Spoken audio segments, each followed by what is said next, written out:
पाकिस्तान ने जब जब भी आतंकवाद को जन्म देने का काम किया है, तभी तभी हमारी सेनाओं ने उसको पाकिस्तान के अंदर जाकर के उसका जवाब देने का काम किया है। हरियाणा के सीएम नायब सिंह सैनी ने कहा, यह युद्ध नहीं था, यह नए भारत का बदला था। हमारी सेनाओं ने सिर्फ मिसाइलें दागी नहीं, बल्कि ऐसा संदेश दिया जिसकी गूंज अमेरिका और चीन तक पहुंची है। यह प्रधानमंत्री नरेंद्र मोदी का सशक्त भारत है।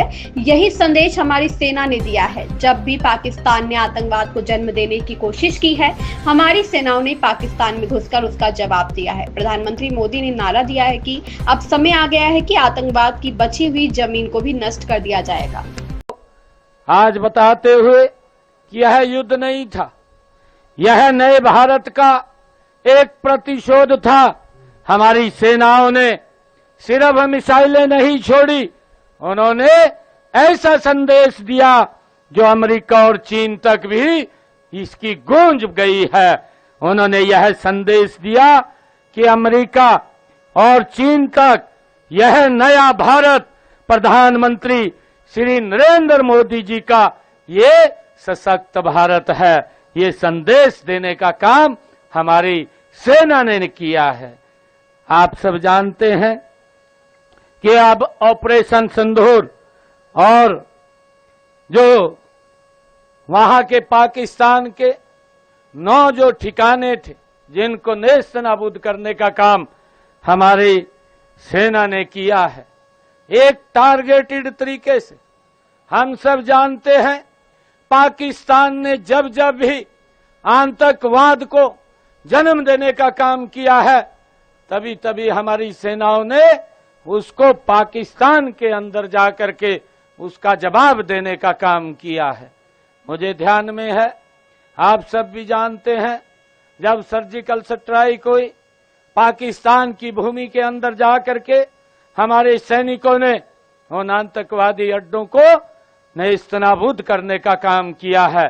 और फिर सर्जिकल स्ट्राइक जो घटना को, उरी की घटना के बाद जो उन्होंने जो घटना को अंजाम दिया था, उस घटना के अंदर भी सर्जिकल स्ट्राइक करके पाकिस्तान के अंदर जाकर के वहां के अड्डों को, जो आतंकवादी अड्डे थे, उनको भी नेस्तनाबूद करने का काम किया।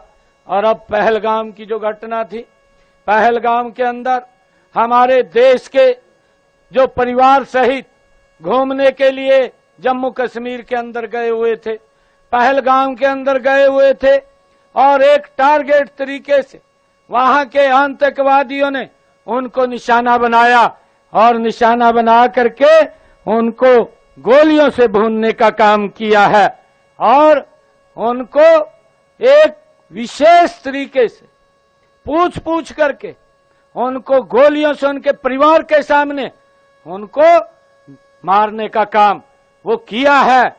और आदरणीय प्रधानमंत्री जी ने कहा कि इन व्यक्तियों को, ऐसे लोगों को, आदरणीय मोदी जी ने कहा कि अब समय आ गया है कि आतंकवाद को मट्टी में मिलाने का, जो उनकी बची खुची जमीन है उसको मट्टी में मिलाने का काम ये हमारी सरकार करेगी।